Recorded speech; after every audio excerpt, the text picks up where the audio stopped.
Hi Sirens! So today we're going to be talking about time management. I know it's such a fun topic, especially for creative people. All we want to hear about is how we can stay stuck on a schedule. Basically time management can be very, very hard if you're a creative person. Sometimes it can be due to perfectionism, sometimes it can be procrastination, sometimes maybe you just have a crazy schedule. You might be a mom, maybe this is your side hustle, you're trying to build up your own business. So there's a couple techniques that can be helpful to you, and we're gonna just be talking about a few of them today, but if what we talk about in this video doesn't hit something, the thing that you're struggling with, I would just encourage you to just try to research further and find a solution that works for you. So first off, I'm going to talk about perfectionism because I know that this affects artists so much. Perfectionism. Basically, we feel like we can't put something out into the world unless it's perfect. And as far as this 100-day challenge, since there's going to be something new every day, you might notice that there's not going to be enough time to make it perfect, okay? So there might just be enough time to get it out there. And I think especially in the beginning, as we have our own agencies or we're trying to start our own creative business, we're going to be a one-woman show.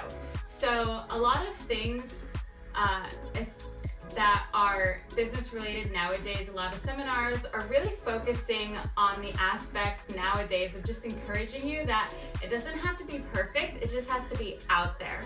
And I think that is so powerful to just think about and talk about, just because, we can get so caught up. So I would just encourage you, just like I'm doing this video is not perfect. None of my videos are. I've learned a lot about myself and the way I speak just by watching them back. But the point is that I'm trying, I'm gonna be better. Hopefully by the end of 100 days, my video speaking skills, we will grow together and, it'll progressively get better, just like as whatever you're able to do is gonna get better, just as if you practice. It's just like literally anything. So that's one thing I want to say. Just get it out there, and then as you grow, as you get better, it will get better. And it's going to take less time to get it done.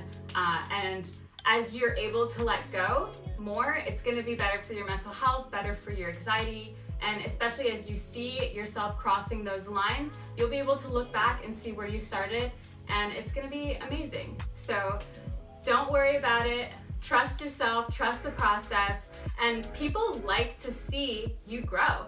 So if you're sharing yourself along your journey and you're sharing what you're doing, people want to see that. They want to see, how you're working every day, and they want to see how you got better. They want to see what you're learning. So don't be afraid to share your journey and share your process, because that's super interesting, especially to your target market or who you're trying to attract. And it's just interesting with people in general. You want to have friends that are continually evolving and growing and learning. You don't want to have friends that think they know it all. So yeah, it's way more fun to do it this way and to really be all about making mistakes. If you make mistakes, just embrace them. Just embrace them. It's okay.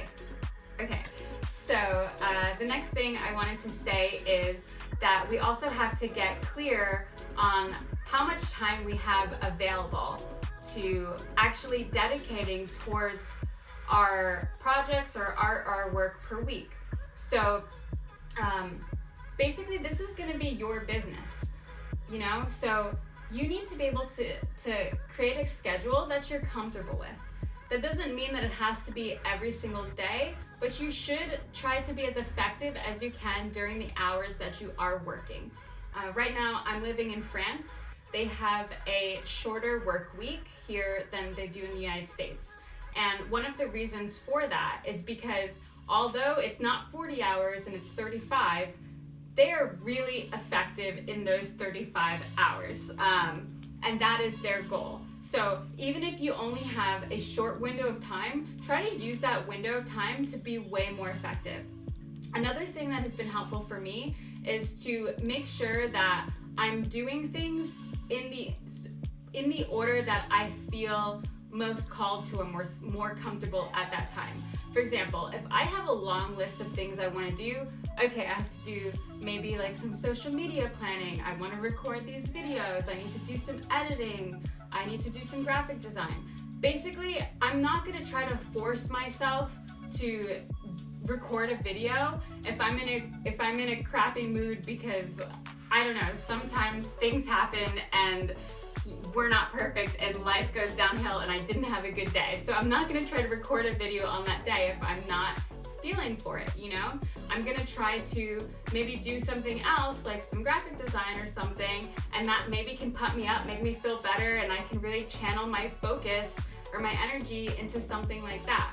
So just try to think about what's appropriate for your daily schedule and the things that you normally do, and how you can incorporate your to-do list into the times that you're most productive and you're most feeling up for it. Speaking of times that you're most productive, know the times that you're most productive.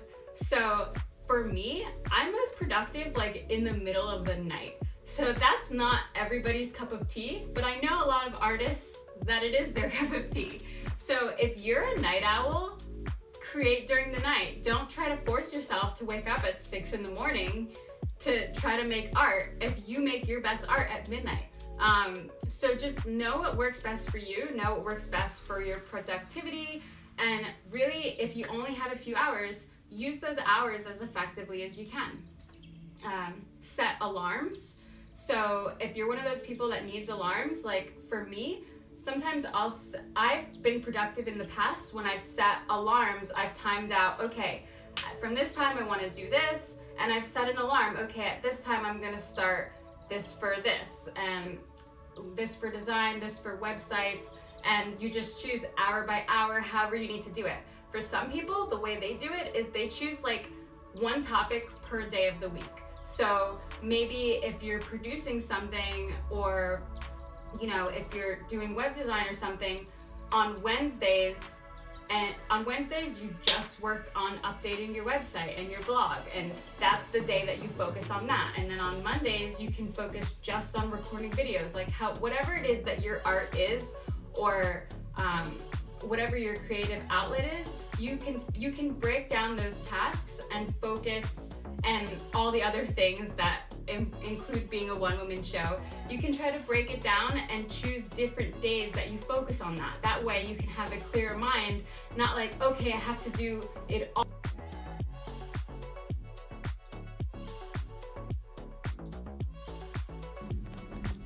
Hey guys, sorry about that. My video got cut off, and I just wanted to say one more thing about time management. And that would be basically, you know, we're in the year 2021 and we have technology available to us. So if you are better at using apps and you're more adept to being at your phone and things like that, download the apps, download organizers like Trello, set alarms for yourself. For me, sometimes I really utilize the Notepad app, and I use the checklist a lot. I put them by days of the week and know, okay, I have to get this done on this day. That's what's been working for me lately. But we are creative people, so a lot of times, you know, we're gonna have to switch up our schedules and make sure we're doing what works for us at that time. So definitely don't be afraid to utilize your apps, utilize your tech, synchronize your computer, iPad, anything like that, your tablets, anything that you have, so that you can get your best foot forward.